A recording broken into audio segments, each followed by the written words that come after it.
तो हेलो मेरे प्यारे दोस्तों, कैसे हैं आप सब। उम्मीद करता हूँ आप सब बहुत अच्छे होंगे और आपका हमारे चैनल पर विजिट करने के लिए बहुत बहुत धन्यवाद। जानता हूँ काफ़ी दिनों के बाद आ रहा हूँ, ये आवाज़ आपने काफ़ी दिन से ऐसे नहीं सुनी होगी न्यू वीडियो के थ्रू, वरना वैसे तो आप सुन ही सकते हैं। लेकिन इन सारी गलतियों के लिए मुझे माफ़ करिएगा, बहुत सारी प्रॉब्लम्स थी, कुछ मेरी तबीयत, कुछ मम्मी की, कुछ घर वालों की, बड़ी सारी प्रॉब्लम थी। इस वजह से मेरी इन सारी गलतियों को माफ़ करिएगा। आइए आज की वीडियो स्टार्ट करते हैं। आज की वीडियो में हम इकोलॉजी को देखेंगे और आप चिंता मत करिएगा, इकोलॉजी यानी कि जो आपका जूलॉजी का पेपर है वो बाद में है, तब तक आपकी इकोलॉजी कंप्लीट हो जाएगी। इसलिए आप बेफिक्र होकर अपना पढ़ाई करिए, बॉटनी को पे ध्यान दीजिए। और थोड़ा मेरी सांस फूलने की प्रॉब्लम है तो बीच में अगर थोड़ा गैप हो जाए तो माफ़ करिएगा, ठीक है। और जुकाम भी है तो उससे भी गैप हो जाए तो उसके लिए भी माफ़ करिएगा। सारी माफ़ी मैंने मांग ली। अब आज टॉपिक स्टार्ट करते हैं। देखिए, इकोलॉजी को हमको देखना है। सिंपल सी बात है, इकोलॉजी यानी कि इकोसिस्टम क्या होता है। सिंपल सी बात है, हिंदी की बात की जाए तो इकोलॉजी या इकोसिस्टम को कहा जाता है पारिस्थितिक तंत्र, ठीक है। पारिस्थितिक तंत्र या कह सकते हैं परितंत्र। अब इससे क्या मतलब निकल रहा है वो समझने वाली बात है। एक तरीके से अगर बहुत सिंपली कहना चाहें तो आप ये कह सकते हैं कि इस धरती पर रहने वाले जितने भी प्रकार के लिविंग ऑर्गेनिज्म हैं, ठीक है, इस धरती पर रहने वाले जितने भी प्रकार के लिविंग ऑर्गेनिज्म हैं वो अपने एनवायरनमेंट के साथ जो इंटरेक्ट करते हैं, जो इनके बीच में रिलेशन होता है, वो आपका इकोसिस्टम है, वही आपका एक पारिस्थितिक तंत्र है, ठीक है। या इसे ऐसे भी कह सकते हैं कि इकोलॉजी या इकोसिस्टम के अंतर्गत आप लिविंग ऑर्गेनिज्म और नॉन लिविंग ऑर्गेनिज्म या नॉन लिविंग थिंग्स के बीच के इंटरेक्शन को, उनके बीच के रिलेशनशिप का स्टडी करते हैं, उसकी पढ़ाई करते हैं। यही चीज़ क्या है? यही चीज़ आपकी इकोसिस्टम है, ठीक है। इकोसिस्टम वर्ड को यूज किसने किया था? तो आपके एक टांसले करके एक साइंटिस्ट थे, उन्होंने 1935 में इसे यूज़ किया था। अब बात आती है कि हम इकोसिस्टम को किस तरीके से डिफाइन कर सकते हैं, ठीक है। समझिए, देखिए, इकोसिस्टम के अंतर्गत जितने भी प्रकार के लिविंग ऑर्गेनिज्म हैं वो एक दूसरे के साथ रिलेशनशिप बनाते हैं, एक दूसरे के साथ जुड़े रहते हैं, इंटरेक्ट करते हैं, ठीक, और साथ ही अपने सराउंडिंग से भी जुड़े रहते हैं। यानी कि दो बात, पहला कि जितने भी लिविंग ऑर्गेनिज्म हैं वो एक दूसरे से आपस में इंटरेक्ट रहते हैं या जुड़े रहते हैं, और दूसरा साथ ही अपने सराउंडिंग से भी जुड़े रहते हैं। यही सिंपल सी डेफिनेशन है, आप इस तरीके से भी इसे कह सकते हैं। तो इकोलॉजी के अंतर्गत या इकोसिस्टम के अंतर्गत हम इसी का अध्ययन करते हैं, इसी की स्टडी करते हैं। वही चीज़ को इंग्लिश में लिखी है, उसे भी पढ़ के सुना देते हैं, वो भी सुन लीजिए जरा। The ecosystem is the structural and functional unit of ecology where the living organism interact with each other and the surrounding environments. वही चीज़ लिखी हुई है कि इकोसिस्टम जो है वो स्ट्रक्चरल एंड फंक्शनल यूनिट है किसकी? इकोलॉजी की, ठीक है। वेयर यानी कि जहां the living organism interact with each other, यानी कि जहां पर वो जो लिविंग ऑर्गेनिज्म है वो एक दूसरे से इंटरेक्ट करते हैं, एंड द सराउंडिंग एनवायरनमेंट, और साथ ही अपने आसपास के जो वातावरण है उससे भी इंटरेक्ट करते हैं, उनके साथ भी एक रिलेशनशिप स्थापित करते हैं। सिंपल सी बात है। इसी चीज़ को ऐसे भी कह सकते हैं कि इकोसिस्टम के अंतर्गत लिविंग ऑर्गेनिज्म यानी कि जितने भी प्रकार के लिविंग ऑर्गेनिज्म हैं और नॉन लिविंग थिंग्स के बीच के इंटरेक्शन की स्टडी हम करते हैं। किसमें? इकोसिस्टम में। इकोसिस्टम में हम living organism and non living things के बीच के इंटरेक्शन की या इनके बीच के रिलेशनशिप की स्टडी करते हैं। सिंपल सी बात है, आपको समझ में आ जानी चाहिए। और इस चीज़ का यूज सबसे पहले आपके टांसले ने किया था, जो कि एक आपके बॉटनिस्ट थे, और उन्होंने 1935 में ये चीज़ की थी। आपको चीज़ें समझ में आ गई होंगी। काम ख़त्म करते हैं, ठीक है। अब बात करते हैं दूसरे टॉपिक की। मैंने अलग अलग तरीके से कुछ आपको कई प्रकार के डेफिनेशन दे दिए हैं आपको समझने के लिए। आपको जो भी सिंपल लगता है उस हिसाब से आप समझ लीजिए। देखिए, नॉन लिविंग थिंग्स का मतलब क्या हो जाएगा? वो हो जाएगा आपका एबायोटिक कंपोनेंट, और जो लिविंग थिंग्स हो जाएगा वो क्या हो जाएगा? वो आपका हो जाएगा बायोटिक कंपोनेंट। अभी आपको डाउट होगा, अभी आगे चल के क्लियर हो जाएगा कि बायोटिक कंपोनेंट और एबायोटिक कंपोनेंट क्या होता है।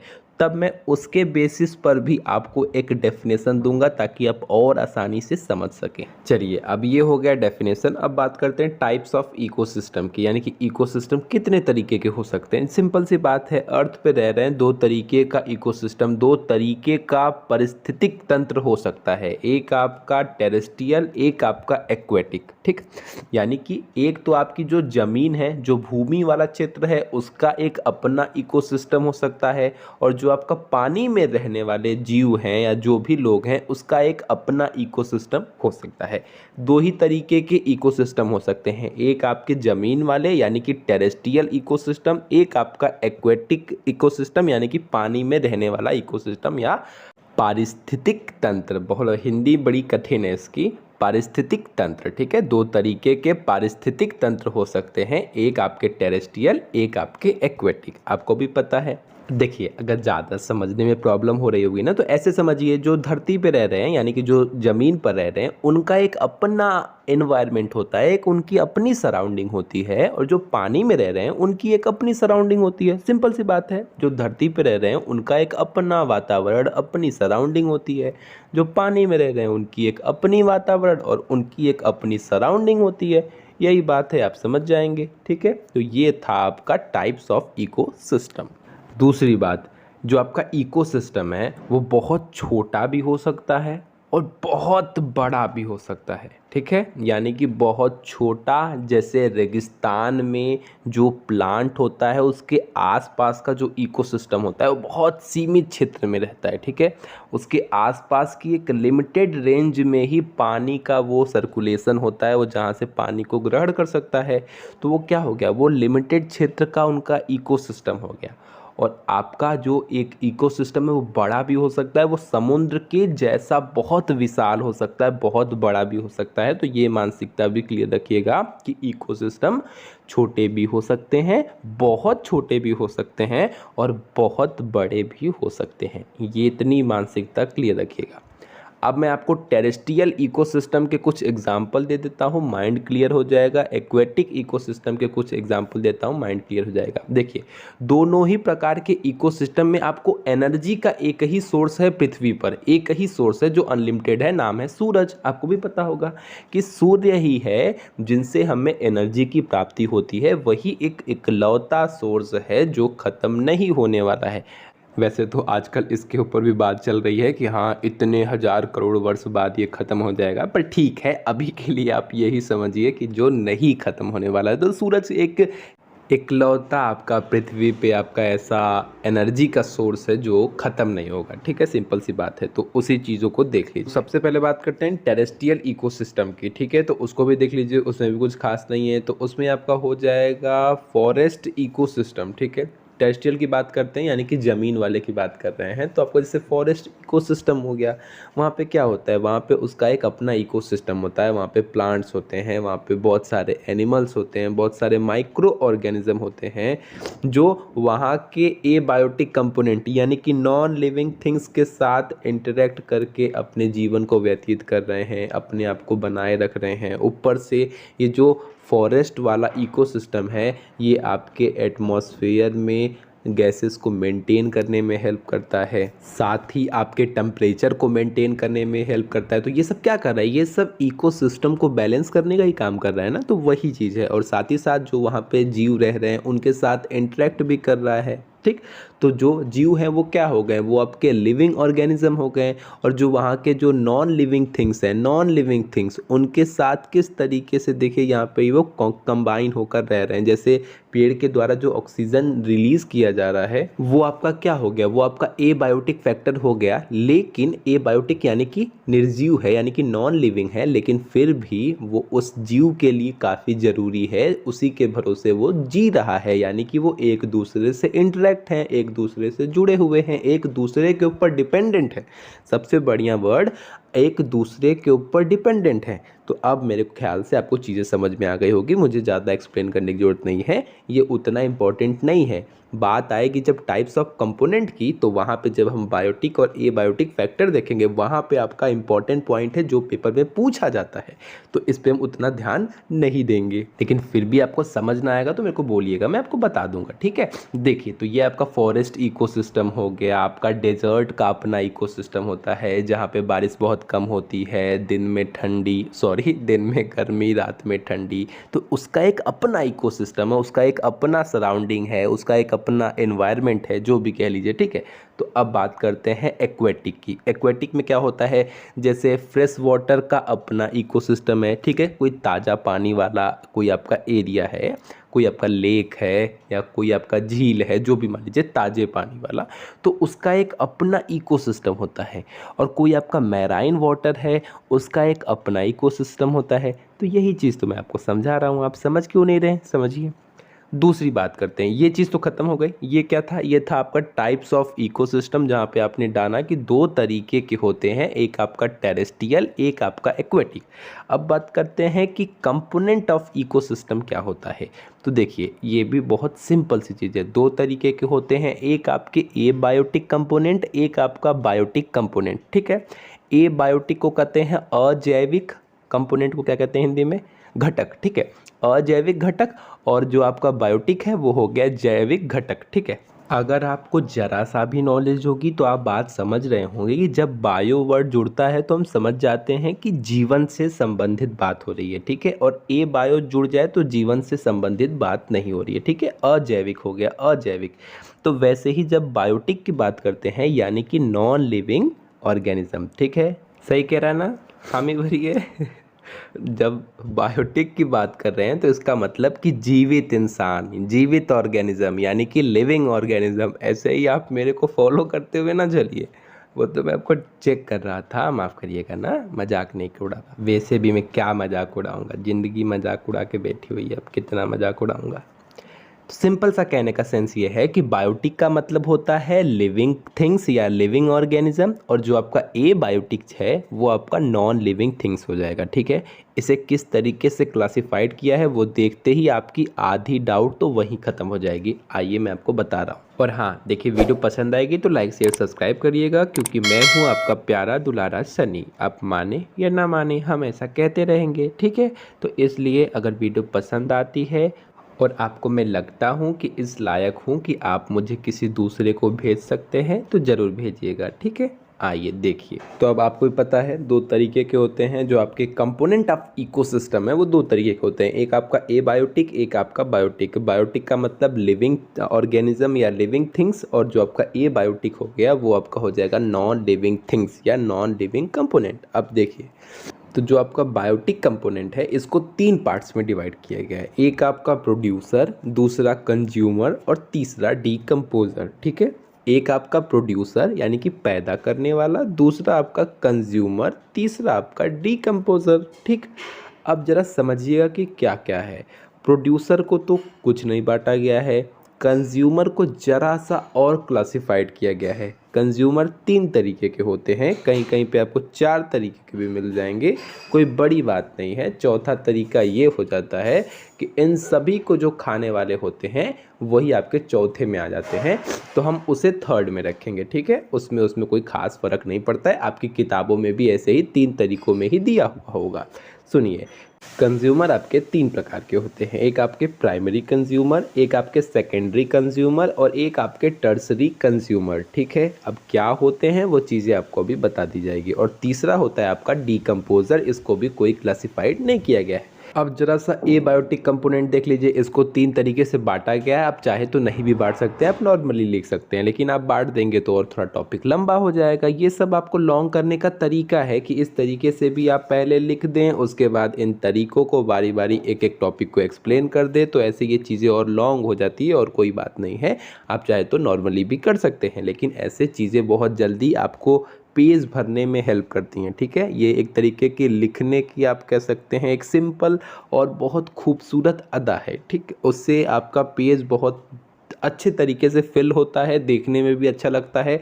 एग्जामिनर को हर पॉइंट को पढ़ने की ज़रूरत नहीं पड़ती है, वो समझ जाता है कि बच्चा इतना भी ज़्यादा लायक है कि उसने ये चीज़ों को यहाँ बता दिया है कि ये है और इसके अंतर्गत ये 2 टॉपिक है और इस 2 टॉपिक के अंतर्गत इस तरीके से ये 3-3 टॉपिक करके हैं, तो उसे समझ में आ जाता है। वो आपकी किताब को या आपकी कॉपी को, माफ़ करिएगा, उतने ध्यान से नहीं देखता है। तो आप ऐसे इस तरीके से भी लिख सकते हैं। नहीं टाइम मिलता है तो भैया आप डालिए ना एबायोटिक फैक्टर, उसके बाद कोई हेडिंग नहीं, no physical, no inorganic, organic, बस लिखते जाइए कि ये सब इसके फैक्टर या इसके कंपोनेंट हैं। तो इसको भी आप 3 तरीके से डिवाइड कर सकते हैं। एक आपका फिजिकल फैक्टर, एक आपका इनऑर्गेनिक और एक आपका ऑर्गेनिक। फिजिकल में क्या हो जाएगा, फिजिकल जो हमें बाह्य रूप से परेशान करते हैं या अवरोध उत्पन्न करते हैं या कारक हो गए, तो वही चीज़ क्या हो गए, जैसे आपका टेम्परेचर हो गया, ये भी प्रभावित करता है।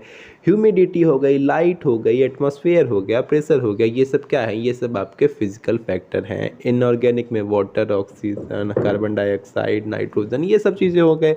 और ऑर्गेनिक में आपका कार्बोहाइड्रेट हो गया, प्रोटीन हो गया, लिपिड हो गया, वही फैट हो गया। तो ये सब चीज़ें हो गई, नॉर्मल सी बात है, इतना कौन एक्सप्लेनेशन दे रहा है, ठीक।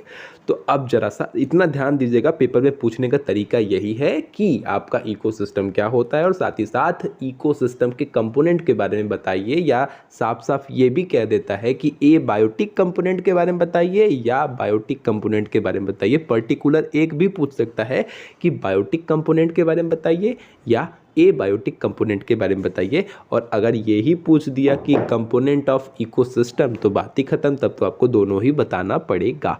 तो आइए अब हम देखते हैं बायोटिक कंपोनेंट को। पहले आप समझिए कि प्रोड्यूसर, कंज्यूमर और डीकम्पोजर क्या होते हैं। सबसे पहले बात करते हैं प्रोड्यूसर की। नाम से ही समझ में आ रहा है कि प्रोड्यूसर्स ऐसे होते हैं जो खुद से ही खाना बना लेते हैं, ठीक है, खुद से ही खाना बना लेते हैं। वो क्यों बना लेते हैं, उसकी रीज़न ये है कि इनके अंदर क्लोरोफिल पाया जाता है और इनमें फोटोसिंथेसिस की प्रोसेस होती है, और उस फोटोसिंथेसिस की प्रोसेस के लिए जो एनर्जी की ज़रूरत होती है वो इन्हें सूरज से प्राप्त हो जाती है। इस तरीके से ये अपना खाना खुद से तैयार कर लेते हैं। इस तरीके से ये क्या कहलाते हैं, ऑटोट्रॉप्स कहलाते हैं, यानी कि स्वपोषी कहलाते हैं, यानी कि स्वयं ही, यानी कि खुद से ही अपने भोजन का निर्माण कर लेते हैं। इसी वजह से ये प्रोड्यूसर कहलाते हैं। सारी चीज़ें एक दूसरे से कनेक्ट है। अगर आप बोलने पे आएंगे तो और भी बहुत कुछ बोल लेंगे, ठीक है। तो इसीलिए मैं ज़्यादा बोल के अपना टाइम वेस्ट नहीं करना चाहूँगा और ना ही आपका करना चाहूँगा। तो आप बात समझ गए होंगे कि प्रोड्यूसर का मतलब क्या हो गया। प्रोड्यूसर का सबसे अच्छा एग्जाम्पल प्लांट हो गया, जो अपना खाना खुद से ही बना लेता है और उसके लिए जो एनर्जी की ज़रूरत पड़ती है वो उसे सनलाइट से, यानी कि सूरज से मिल जाती है। और इनके अंदर क्लोरोफिल पाया जाता है, जिसकी वजह से ये फोटोसिंथेसिस की प्रोसेस करते हैं। फोटोसिंथेसिस की प्रोसेस करते हैं तो अपना खाना बनाते हैं और अपना माफ़ कीजिएगा, और अपना खाना बनाते हैं। तो इसी वजह से ये प्रोड्यूसर कहलाते हैं। खुद से खाना प्रोड्यूस कर लेते हैं, खुद के लिए ही खाना बना लेते हैं और साथ ही साथ दूसरों को भी खाना प्रोवाइड कराते हैं। क्यों खाना नहीं देते हैं आपको पेड़ पौधे। तो ये बात थी आपकी प्रोड्यूसर की, ठीक है। अब बात आएगी कंज्यूमर की, यानी कि कंज्यूमर मतलब क्या, उपभोक्ता, यानी कि खाने वाला, ठीक। अब जरा वो भी समझिए। आपको भी पता है कंज्यूमर 3 तरीके के होते हैं, प्राइमरी कंज्यूमर, सेकेंडरी कंज्यूमर और टर्सरी कंज्यूमर। क्या है जरा इसको भी समझिए। प्राइमरी कंज्यूमर क्या होते हैं, सबसे पहले ये जानिए। तो सिंपल सी बात है, प्राइमरी कंज्यूमर से सेंस ही ये है कि ये जो प्राइमरी कंज्यूमर होते हैं वो अपने फूड के लिए प्लांट के ऊपर डिपेंडेंट होते हैं, ठीक है। यानी कि क्या कह सकते हैं, ये आपके हर्बीवोरस होते हैं। हर्बीवोरस होने का मतलब क्या होता है कि ये आपके शाकाहारी होते हैं।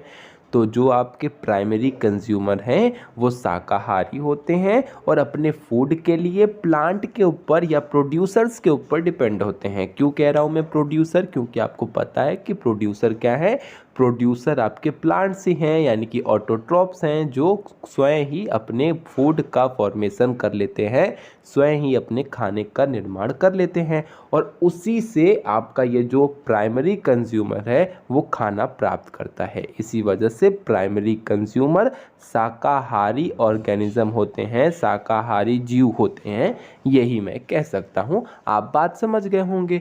एग्जाम्पल के तौर पे गाय ले लीजिए। बकरी ले लीजिए, हिरन ले लीजिए, ये लोग क्या हैं, टिड्डा ले लीजिए, टिड्डा वो क्या है, ये लोग घास खा के या मतलब मिला जुला के प्लांट वाली चीज़ खा के ही अपना गुजारा करते हैं। जैसे आपकी गाय हो गई, जैसे आपका हिरन हो गया, ठीक। तो हो गई चीज़ें। अब चलिए अब बात करते हैं सेकेंडरी कंज्यूमर की। देखिए मैं आपको अभी बता दे रहा हूँ किन्हीं वजहों से मैं हिंदी नहीं लिख पाया, अभी भी तबीयत टोटली नहीं ठीक हुई है यार। तो अगर हिंदी नहीं लिख पाया तो आप सुन के भी लिख सकते हैं। इंग्लिश मैंने लिख के रखी हुई है, उसको तो मैं यूँ दे दूंगा, लेकिन हिंदी लिखने में टाइम लगती है ना, तो आप सुन के लिख लीजिएगा, ठीक। और वैसे भी पेपर पास आ गए हैं ना, तो आपको जल्दी जल्दी सारी चीज़ें चाहिए ना। मैं एक वीडियो बायोस्टैटिक्स के ऊपर जल्दी बनाने वाला हूं, ताकि जो आपका ये पेपर आने वाला पेपर है कुछ दिन के अंदर, 2 या 3 दिन के अंदर, उसमें आपकी चीज़ें सिंपल हो जाएं, आप ज़्यादा से ज़्यादा क्वेश्चन कर पाएँ। अगर देखिए अगर आप कठिन नहीं भी कर पाते हैं तो कोई ज़रूरी नहीं है कि पेपर में जो बायोस्टैटिक्स से संबंधित क्वेश्चन आए वो कठिन ही आए, ठीक है। तो आप इसको टोटली नहीं छोड़ सकते, ज़रा सा ध्यान दे सकते हैं। हल्का सा फॉर्मूला है, फॉर्मूला समझ लिया, कहानी ख़त्म हो गई, ठीक है। तो मैं जल्दी वीडियो डालूंगा, उस एक वीडियो में ही सारी बायोस्टैटिक्स ख़त्म हो जाएगी। क्या मजाक है। चलिए बात करते हैं सेकेंडरी कंज्यूमर की। तो जो आपका सेकेंडरी कंज्यूमर होता है वो प्राइमरी कंज्यूमर के ऊपर पूरी तरीके से डिपेंडेंट होता है, यानी कि कार्निवोरस होता है, यानी कि मांसाहारी होता है, ठीक है।